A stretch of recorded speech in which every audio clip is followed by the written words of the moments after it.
Hello and welcome. We're here today to meet with a friend, Milt Marcy, a man who looks for animals that are thought not to exist. He's an author, a lecturer, a researcher, and we want to find out a little bit more about Milt and how he got involved in this search. Milt, welcome. Howdy. Nice to be here. So, you are a man who hunts for animals that other people don't think exists. Milt, why do you think that these animals may still exist that science tells us don't exist? Well, I actually got a screw loose, or that's what some people would say. Actually, I think there's a tremendous amount of evidence, if one is objective about it, that many of these creatures actually do exist.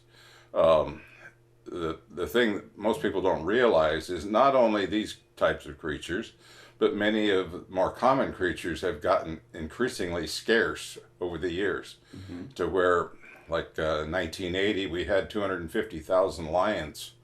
And at one time, lions were very abundant all over Asia, into Europe. And in fact, the British animal insignia is the lion. So there must have been lions in Britain at one time.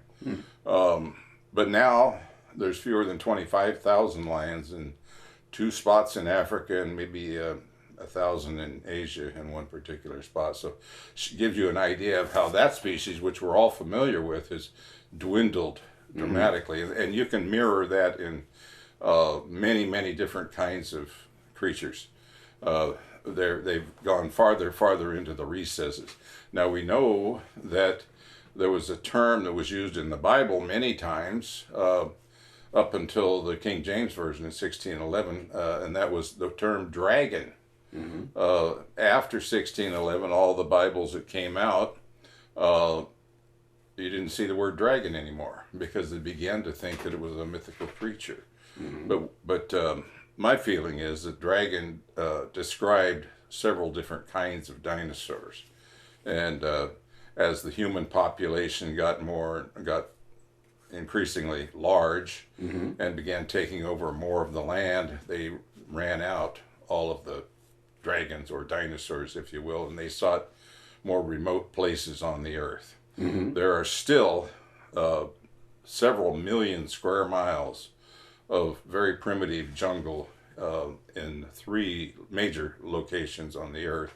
The Amazon region, of course, and the Congo region of Africa, and also Pacific islands, large islands like Papua New Guinea, and some other ones as well, where there's hardly any people. In fact, in many of those places there are no people. A lot of people that live out in society don't realize that these kinds of places still exist. Well, those would be places where these creatures could go and avoid detection. So it seems very probable to me. And then we have many different artworks and depictions of dinosaurs from the Middle Ages and farther back, all the way back into antiquity, of what are perfect representations of dinosaurs. So obviously somebody saw them and drew them. And so we know that in the not too distant past, they did live together. So it makes sense to me that they very well could be out there still alive today. And then we hear many, many reports from people that live close to those very primitive areas that they have seen them on occasion when they go to, especially when they go to places that they're not frequently going to. Fishermen in the Congo, sometimes they'll go far upstream, farther than normal, and occasionally they'll see one of these creatures. Excuse me. In Papua New Guinea, where we were, there was an area just to the east, which I looked on the map and saw no indication of any human activity. And we flew over that area coming in, and I didn't see no sign of human activity there. So all indications are that there very well could be these creatures. And then, of course, now Pete and I in 2015 actually did see a creature, a pteranodon, Okay. that was supposed to be gone for millions of years. So we have visual evidence ourselves that, yes, indeed, they are out there. Well, so let me play the devil's advocate. Why haven't these things been found? Why aren't there? Okay. Well, many people that make that question uh, don't realize that they aren't going to show up and meet you on some street. They're they have no idea of how remote some of these places are. Oh. They also don't understand that many of these creatures have extremely high sensitivity to civilization. They have excellent hearing. They have excellent eyesight. Now, not all of them are the same. Some have better hearing, others have better eyesight, so on and so forth. Some have a great sense of smell. But one thing that we noticed, not only with those creatures, but many of the more well-known creatures, is that they know when people are around. They avoid detection. And you might ask, well, creature as big as a sauropod, how in the world could that avoid detection?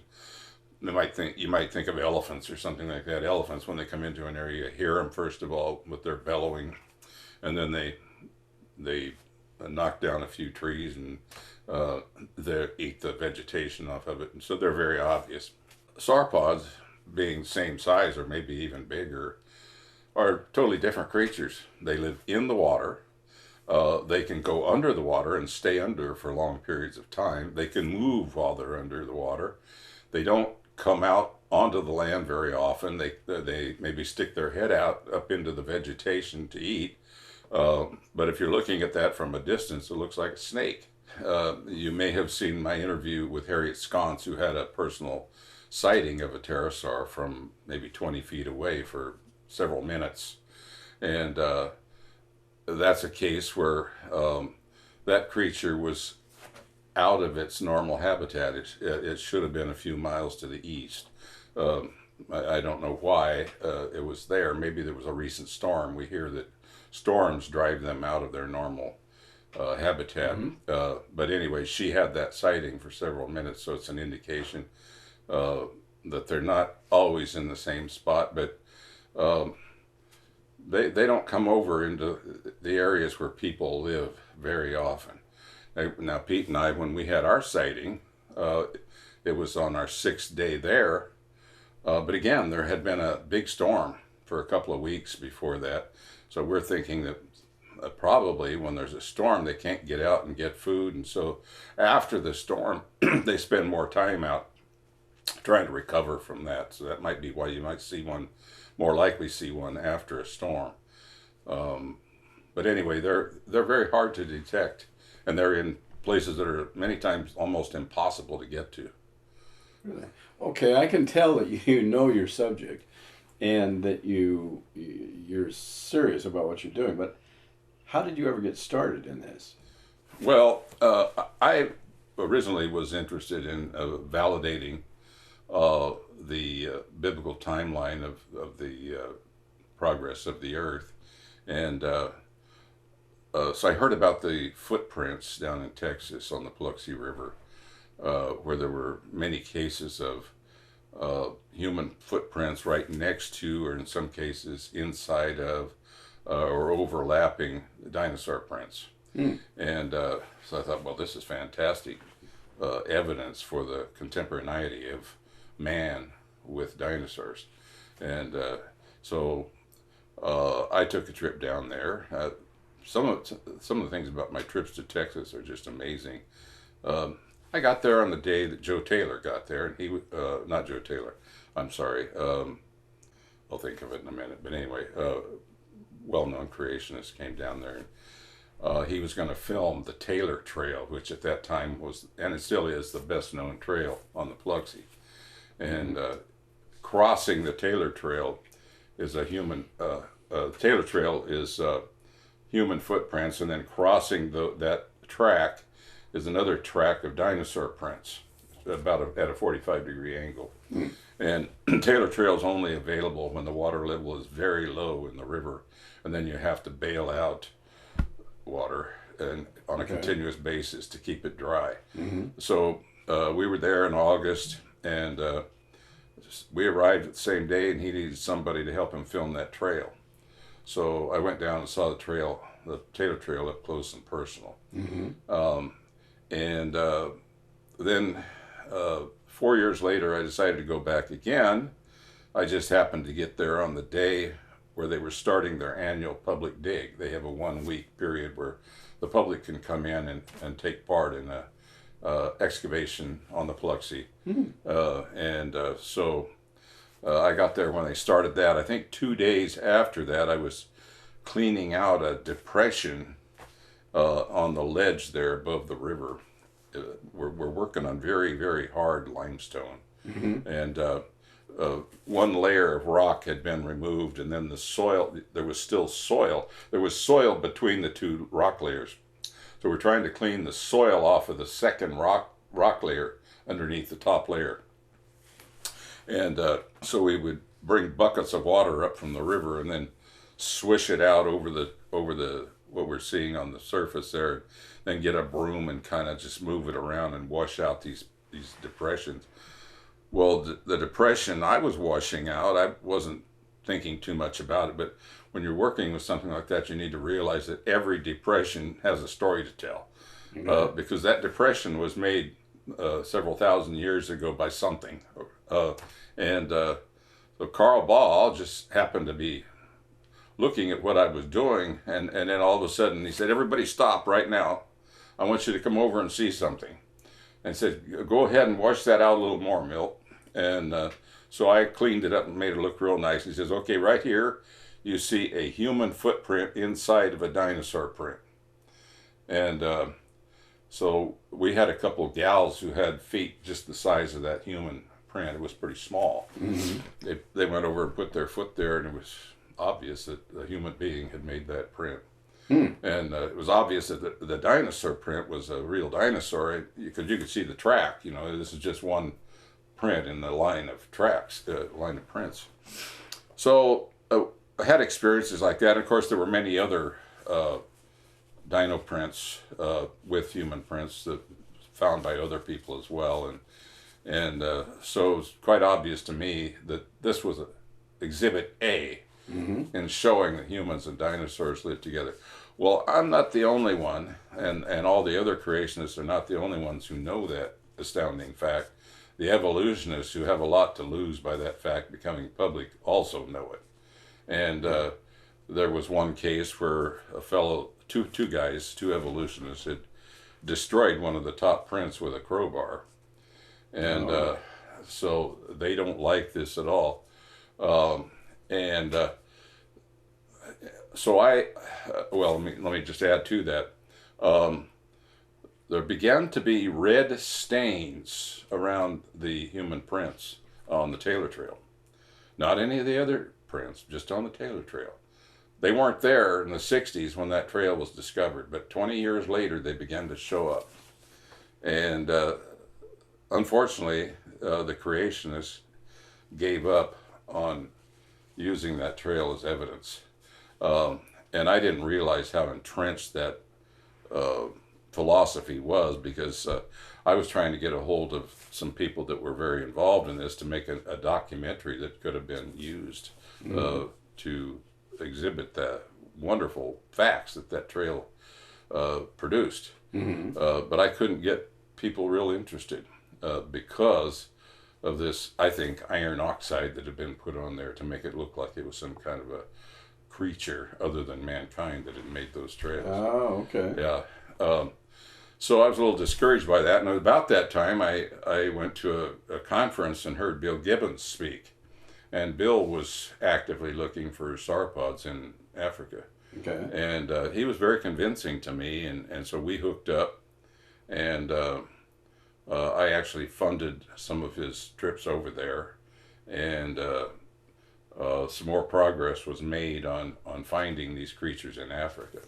And then, of course, once I got into that, we began to run into all kinds of other people. You know, you just have these associations once you get involved in something. And so Pete and I became very active in looking for pterosaurs also. and pterosaurs are actually probably more abundant, but they're also more elusive. Okay. So those have been our two. Well, that's been Pete and my main the things we've been searching for, but he also has been involved with aquatic, well, Loch Ness type Mm-hmm. things. So Mm-hmm. um, we have a lot of different angles to go at it.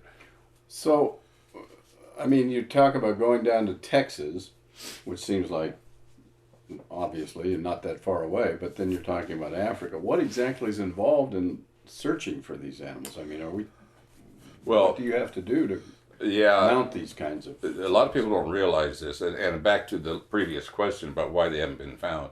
Really, not very many people are looking for them. Evolutionists don't want to find them, and they don't believe they're there anyway, if they're convinced of their theory. Mm-hmm.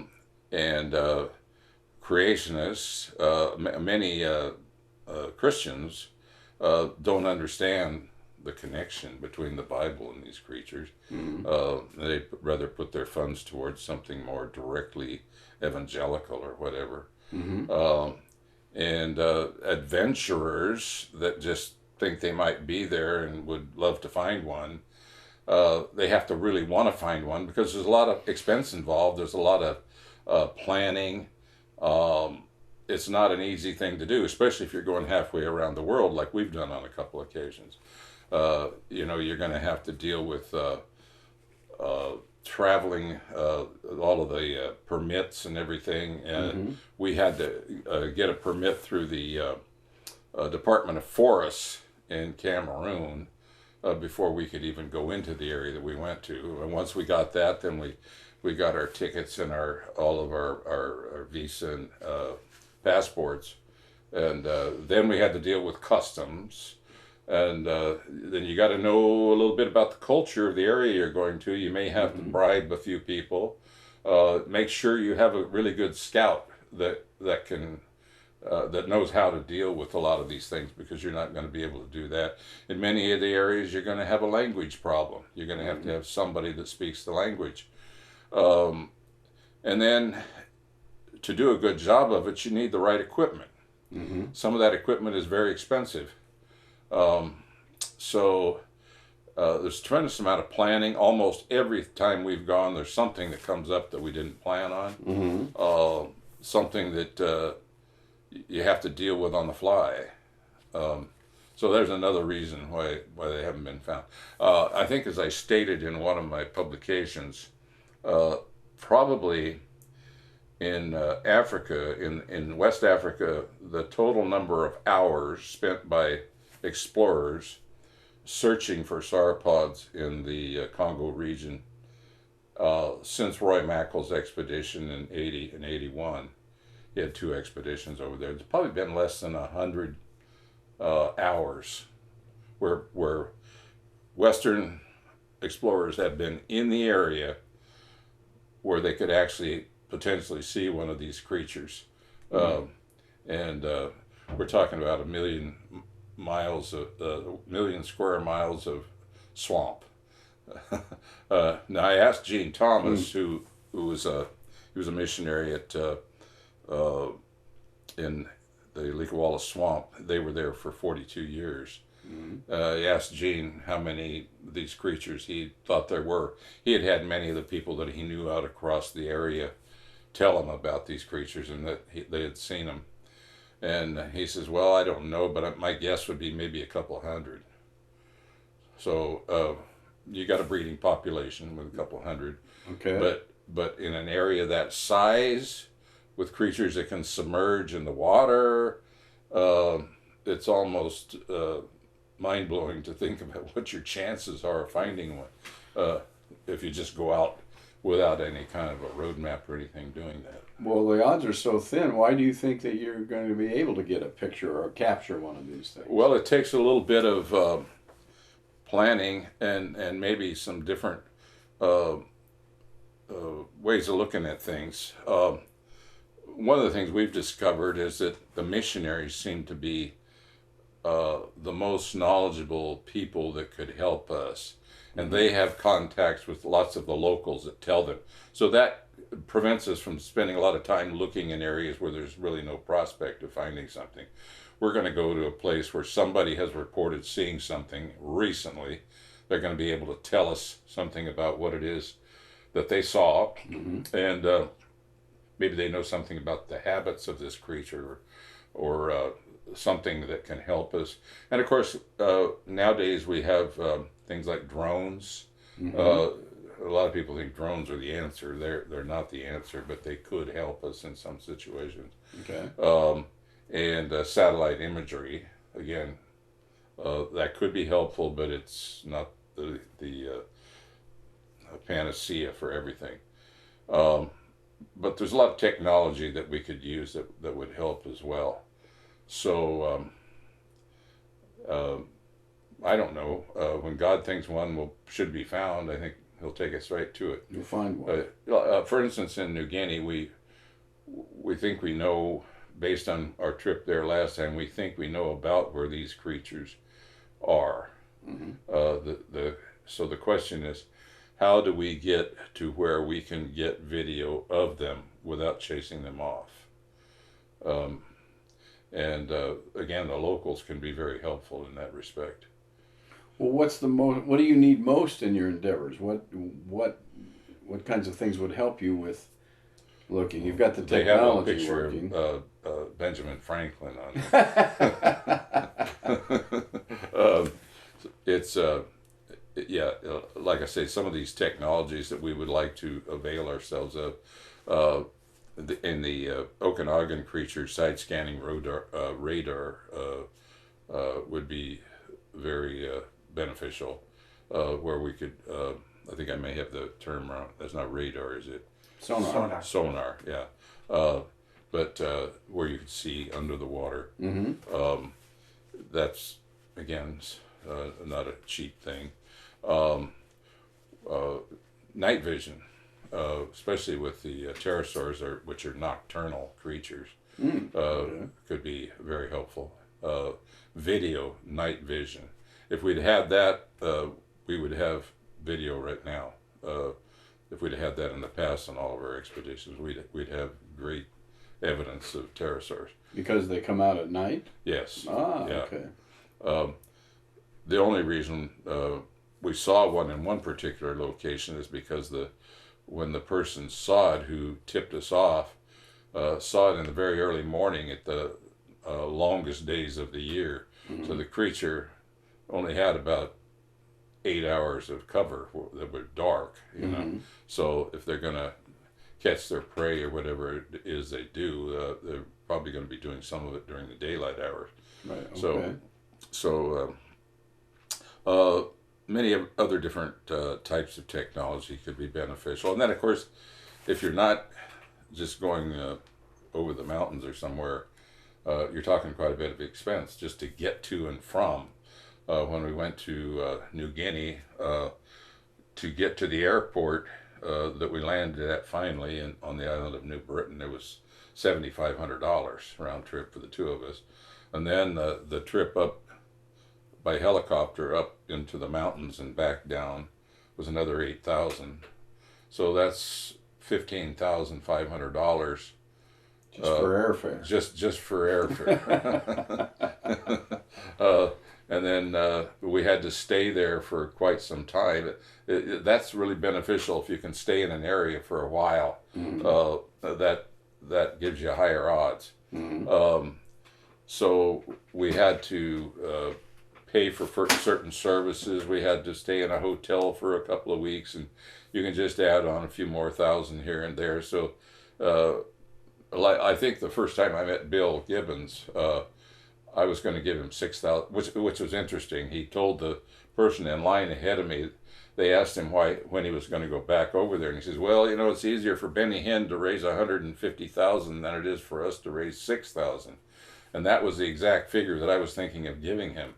So, but I did fund him on that first expedition, and it wasn't $6,000; it was $15,000. And so normally you can triple or quadruple what your expected expenses are. We had to extend our stay in New Guinea, because of this cyclone that had just gone through, it is not like a tornado here that hits on one day and then there's a bunch of destruction and it's over. The cyclones move very slowly, and they take up weeks to get through. So we had a 2-week wait to get out of our hotel and get up into the mountains. So it costs a lot of money. The odds of finding them aren't that good. But what happens when you find one? Well, we had a lot of time to think about that when we were in New Guinea, because we really thought our odds that were pretty good that we would either be able to film one or maybe even be able to capture one. So we did quite a bit of thinking about how we would get it out of the country, and then how would we introduce the fact that we had one. And so our thinking is we don't want to turn it over to secular authorities that are just going to get rid of it or try to put some spin on it. We want to introduce this in such a way that it will make the most impact. Mm-hmm. People will realize that something has been found that's supposed to have been gone for millions of years, mm-hmm. still around on the earth. Mm-hmm. And so there are organizations that would be willing to help us do that. So I think some of that would be out of my hands, but I wouldn't want to release either film or a creature that we had found to just anyone. Mm-hmm. And there probably would be some planning on the part of others along with us as to how this would come out. A lot of times you read in the news about some discovery that paleontologists make, and you'll find out that they actually made the discovery years ago, and they're just now telling the public about it. So, okay. So I wouldn't want to wait years, but it might be several months before people would know. But we are changing our plans, the way we've done things. Pete and I are 75 years old, and so we're from the old school. I just had enough money, I was making in my business that we were able to fund a lot of trips that way, and he actually helped also with the funding on some of these things. Mm-hmm. And so I've looked around and I've noticed there are other organizations that have been able to maximize the publicity that they produce in such a way that people all over the nation, in fact, people all over the world are interested in helping. Mm-hmm. We have run into enough people that have said, hey, I really like what you're doing. How can I help? If people are interested and want to know more or want to contribute or be part of this, how would they get in touch with you, and how would they go about finding out more about this? So people can reach us on animaldiscovery.com, and then the YouTube channel is Dinosaur Discovery. And so they can go to those, and there'll be information on how to contact. Yes, and more about what's going on. I'm hearing that people can donate through Animal Discovery, mm-hmm. But we're not allowed at this point to actually solicit those donations. Okay. So we got to be kind of careful about that. But we're always interested in funds that we need to produce the evidence that people hope to see. And do you have anything planned in the near future, or is it we don't at this point have anything specifically planned, mm-hmm. But we've got quite a few plans on the boilerplate that we're thinking about doing, and so we'll see how that works out. This COVID situation kind of put everything on hold for a while, but now that things are opening up, it may be possible to get into it more. Thank you for joining us. Milt Marcy is our guest, and he is a hunter for animals that people don't think exist. If you want more information, go to dinosaurdiscovery.com.